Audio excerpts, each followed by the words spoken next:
I'm here with Professor Huseyin Isiksal. He's a member of the negotiating team for the Turkish Republic of Northern Cyprus. So the aim of these talks is to find common ground for a potential solution. How optimistic are you?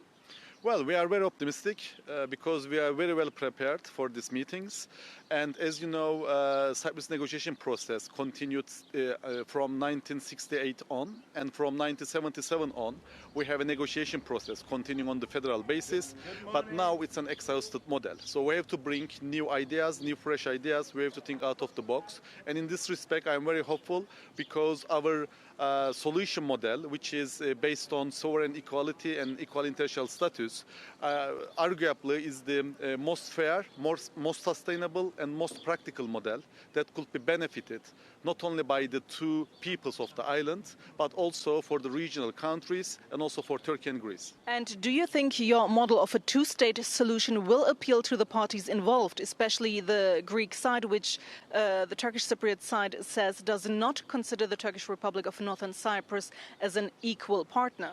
Yeah, actually, at the current status quo, the Greek Cypriot cannot achieve anything. I mean, nor in economic terms, neither in political terms. So that's the only way forward. That's the only way where the Greek Cypriots people and the state can benefit from the Cyprus issue. So it's up to them actually to whether take this peace offer or not. But at the end of the day, as I said, when you look at from the Greek side perspective, there are billions of euros that they can make, especially from normalization of relations with Turkey, cutting off the military budget, sharing of the hydrocarbon resources and the transfer of these resources to Europe from Turkey.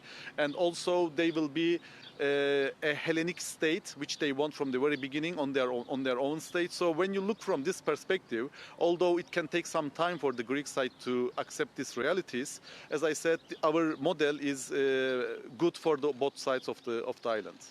And Turkey, Greece and the UK have been acting as guarantors. How will they influence these talks?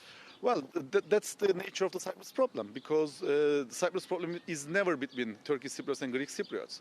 It's a regional problem, maybe it's an international problem as well. And in this respect, the guarantor powers have a full right to, talk about their perspective and their contribution. So in this regard, I think that especially Turkish contribution is so important, and it will be a balance for a more positive outcome. As you just said, you act in liaison with Turkey, which the Greek side considers an obstacle in progressing with the talks. How can you meet halfway?